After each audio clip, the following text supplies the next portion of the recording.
Psalm 90 is the first psalm in Book 4 of the Psalter. So that Book 4 runs from Psalm 90 all the way to Psalm 106. And the overall tone of Book 4 is different than the books preceding it. If you step back, I do think there's a overarching historical, redemptive, there's an arc that can be traced through the books of the Psalter, the individual 5 smaller books. I read a book this summer by O. Palmer Robertson, who just did a wonderful job of explaining how a lot of the Psalms in Book 1 of the Psalter have to do with that period of time that David had Saul coming after him, and that struggle between when he was anointed and when he finally ascended to the throne. And Book 2 has a lot of Psalms from the period of time when David was at war, expanding and establishing Israel's boundaries. And so you've got a lot of the conflict between Israel and their international enemies. You could say, and Book 3 is just filled with, it's a bit more depressing, honestly. It's filled with Psalms that reflect that period of time where Israel sinned and went into exile in Babylon. And so you just have a lot of these Psalms that give expression and lament to the great sorrow they were feeling at that time. And then Book 4 comes along, and it really represents a more mature perspective on life and on God's promises. You know, they had to reconcile as they were in exile in Babylon with some covenant promises God made especially to David, that there would be an offspring on the throne forever. Is God not keeping His promises? Like, now that we have no land, and we have no temple, and we have no king, and you saw a lot of that. But Psalm 89, the last psalm in Book 3 of the Psalter, really questions God's eternal faithfulness. Lord, where is your steadfast love of old, which by your faithfulness you swore to David?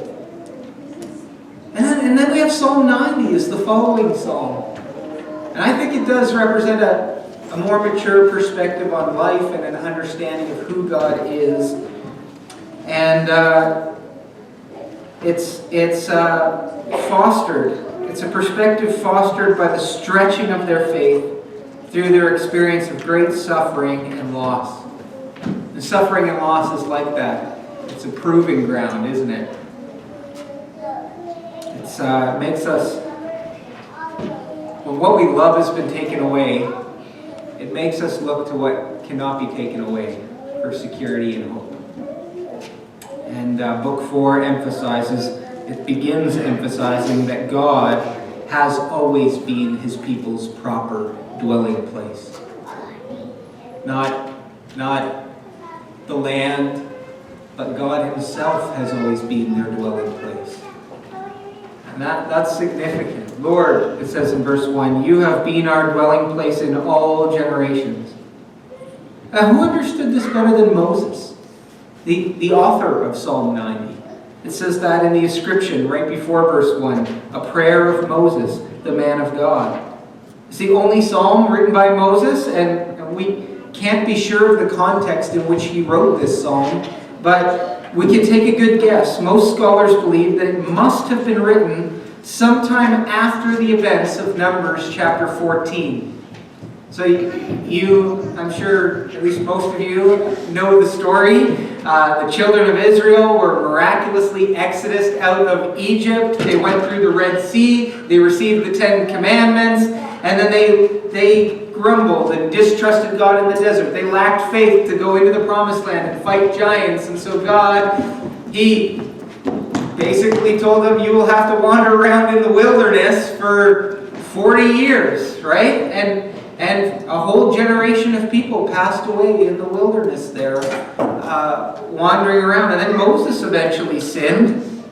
And so God punished Moses. And He said, you're not going to go in the Promised Land either.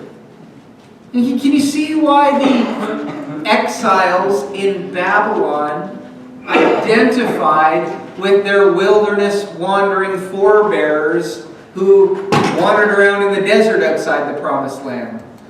Both groups were banished to die outside the promised land because of their sin.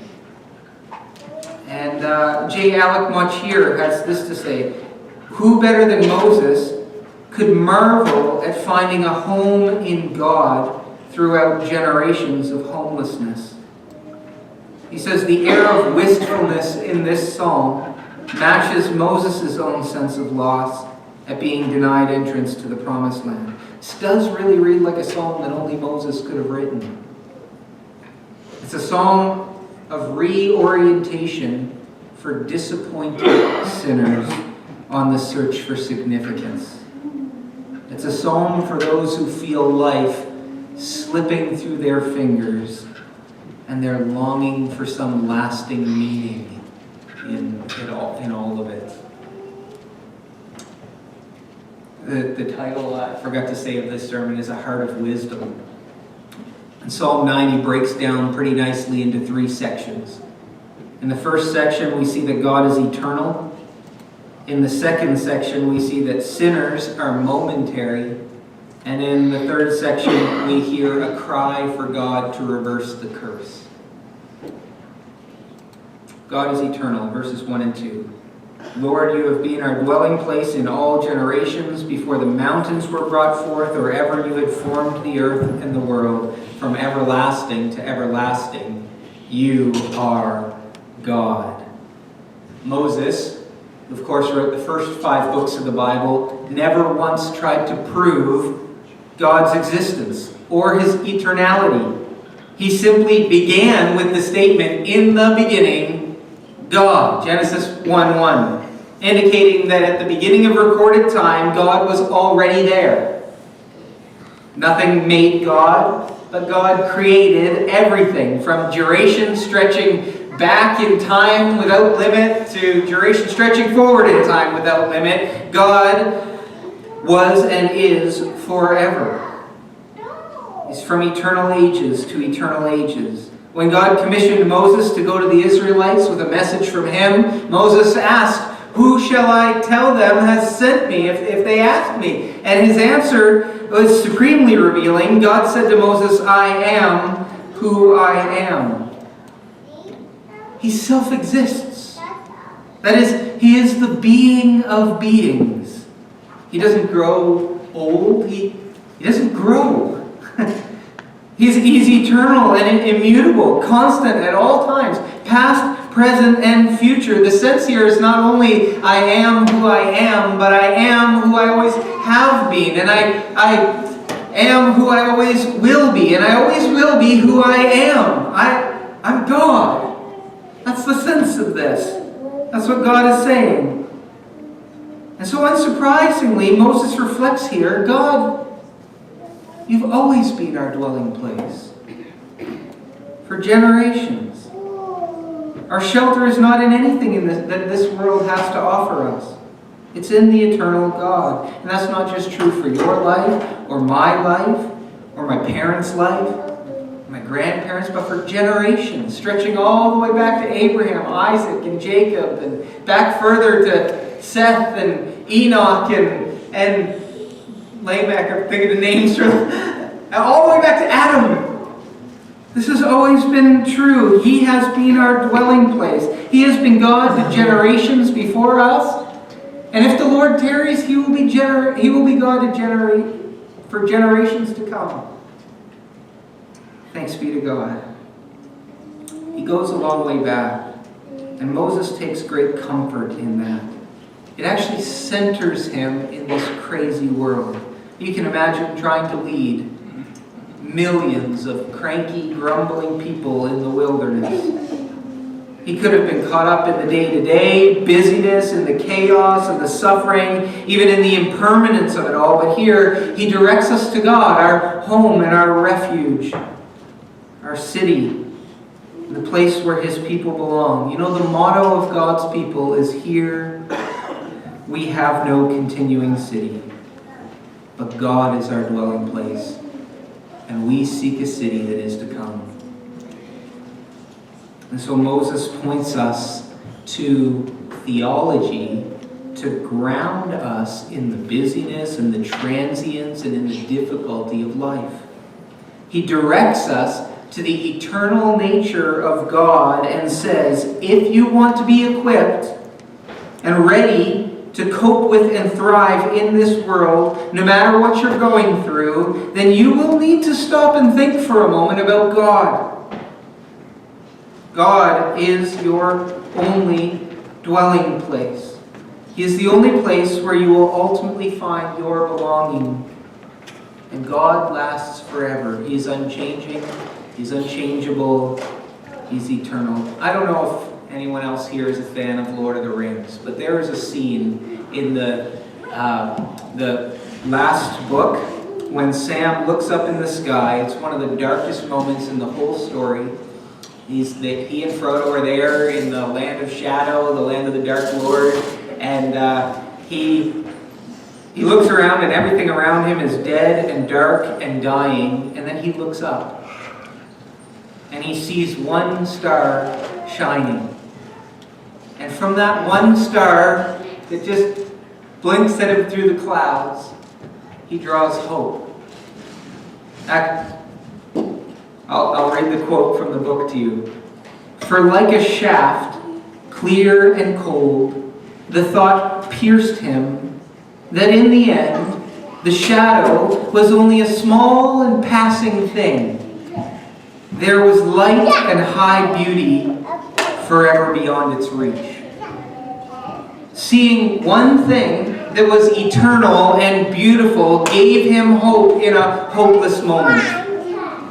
Beloved, when death and disappointment surround us, when they surround you, Moses is saying, look up, meditate on the majesty of God, your true dwelling place, and make him your fixed address for all of time, for all of eternity. Until you know with all your heart that surely goodness and mercy will follow me for all the days of my life, for I will dwell in the house of the Lord forever. Moses continues in verses 3 and 4 and says, you return man to the dust and say, return, O children of man. For 1,000 years in your sight are but as yesterday when it is past, or as a watch in the night. Even if man were to live for 1,000 years, as Methuselah almost did, it would still seem to God as but a day. The Middle Ages are like yesterday to God. Less than that. Like a watch in the night. Like 1/3 of one night. That was a watch in the night. God has been God for a very long time. What seems long to you? Perhaps school? If you're in school now? Seems very long to me. I don't know. Winter seems very long to me. That's nothing for God. He does not experience time like we do. And shouldn't that make us more cautious before we look at God and question whether He knows what He's doing? Is it possible He may know better than us? No, I'm in school right now at Miller College of the Bible in Pembroke. It's 9 hours from here in Saskatchewan, and back in June, my family took a trip there so I could take some courses, and then we were going to come back and sorry. We just left for a road trip. We've been on the road for just a short while, and Eliana, my daughter there, piped up from the back, Dad, is this Pembroke? And I had to say, no, sweetie, this is Headingley. We still have 9 hours to go, dear. And she said, oh, is that a long time? It was just precious. She doesn't, with the past 20 minutes going down Portage just seems so long to her. She has, at least I have a concept of hours and days and weeks. And she just still, like, everything is in terms of, like, moments. We had to describe to her how long it was in terms of Paw Patrol episodes. So we said, dear, it's 18 Paw Patrol episodes away. Can you count to 18? And she's going, oh no, this is a really long way. So anyway, that's what we're like with God.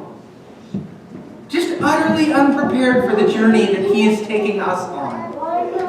You go, oh, is this the right way? Like, is there a shortcut? This is so much longer and harder than I thought it was going to be. And he says, oh, son, oh, daughter, I've been this way 1,000,000 times, and I know all the routes. And the way I'm bringing you, this way is best. Can we trust him?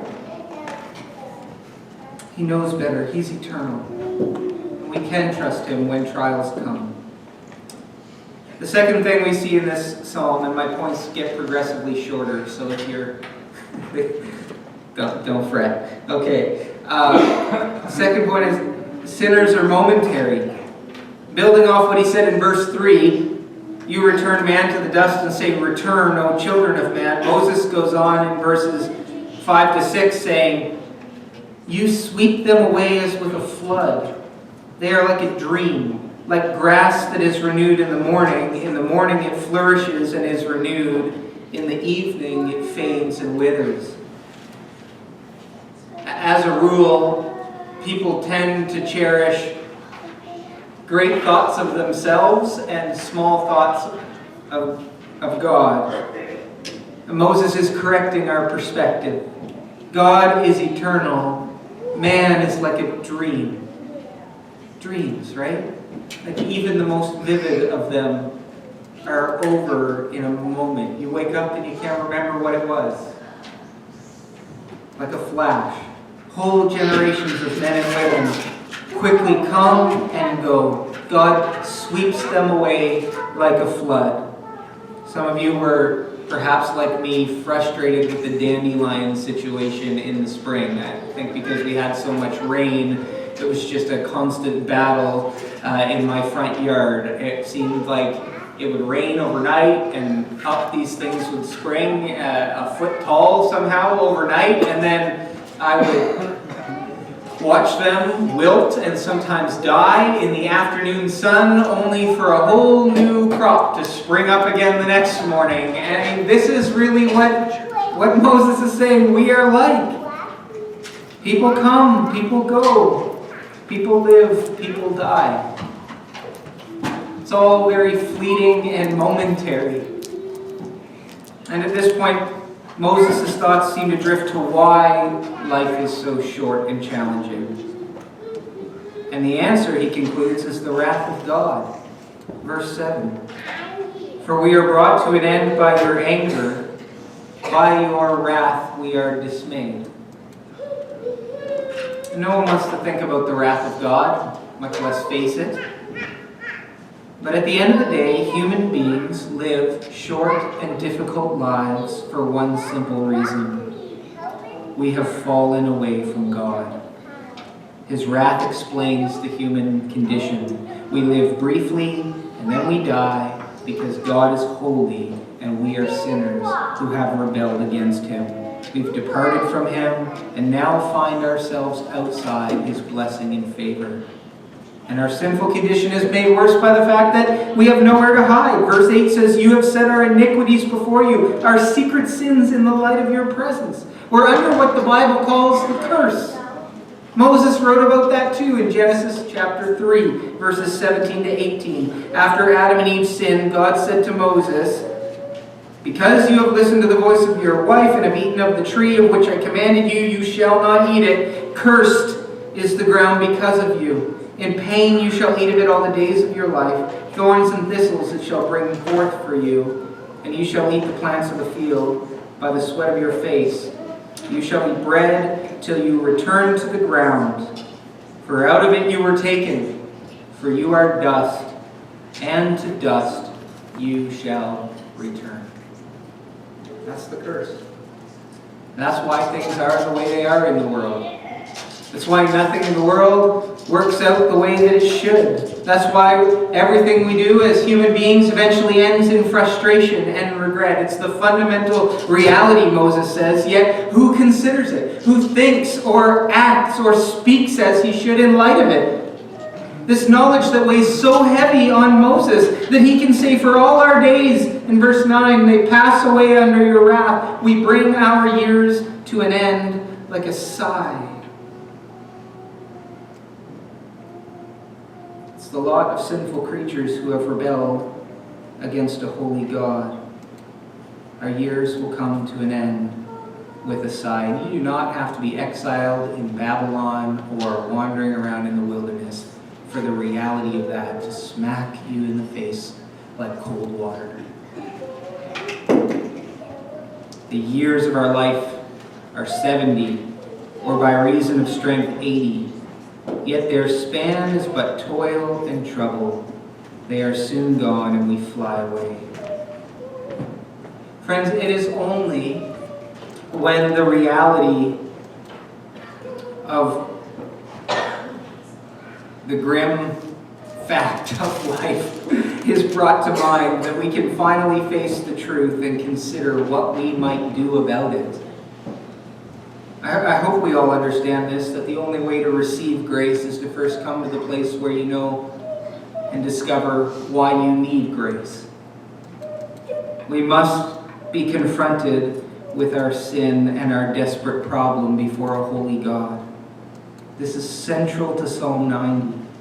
And for gaining a mature perspective on life. As we read in verses 11 and 12, the good news, and yes, there is good news here at the end of this psalm. Moses shares a declaration that those who fear God and live according to his wisdom will find relief from the burden of the harsh realities of life and the certainty of death. And so Moses calls us to examine ourselves accordingly. You see it in verse 11. Who considers the power of your anger and your wrath according to the fear of you? So teach us to number our days, that we may gain a heart of wisdom.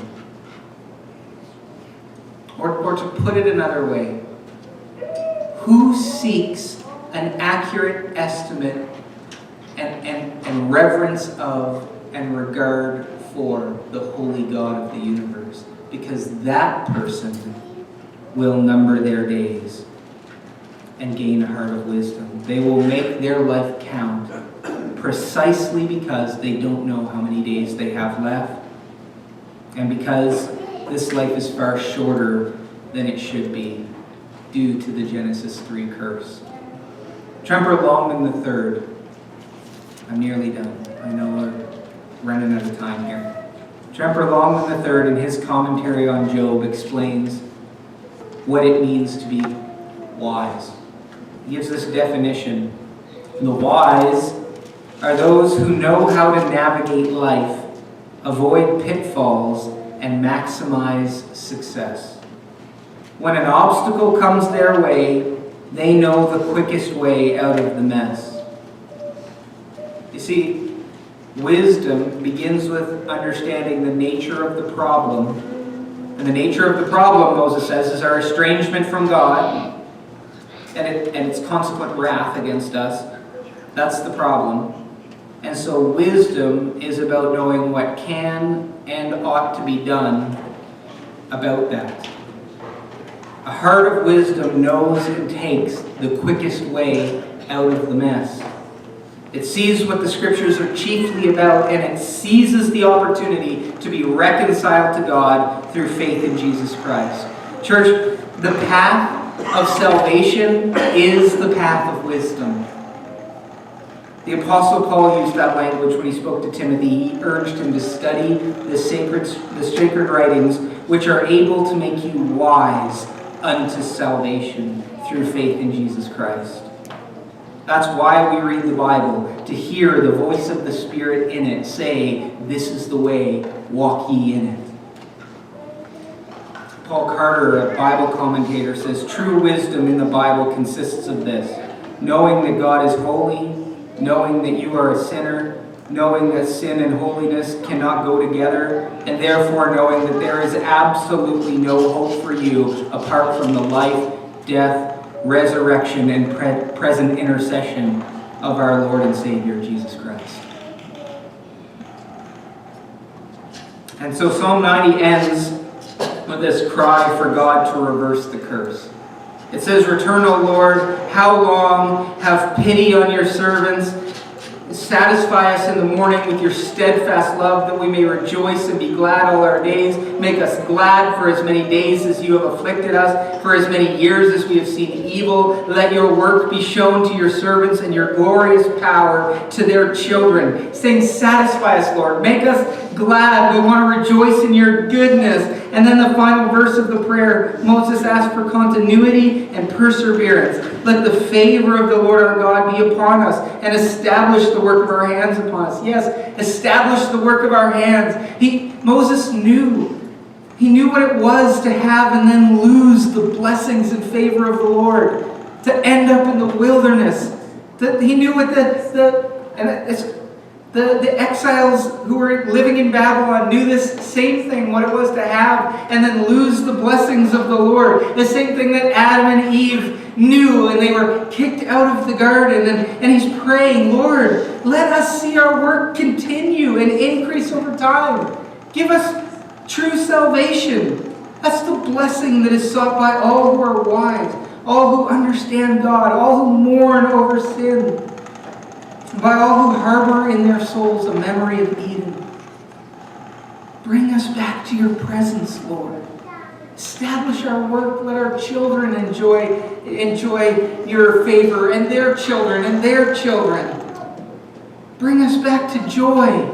But first, change our hearts. Make it so that we will never reject you again. Make it so that we won't cast it away. Make it so that we won't leave or doubt, but we will only trust you and love you and serve you with all our loved ones forever and ever. That is what Moses prayed for. And that is what the wise of this world are seeking.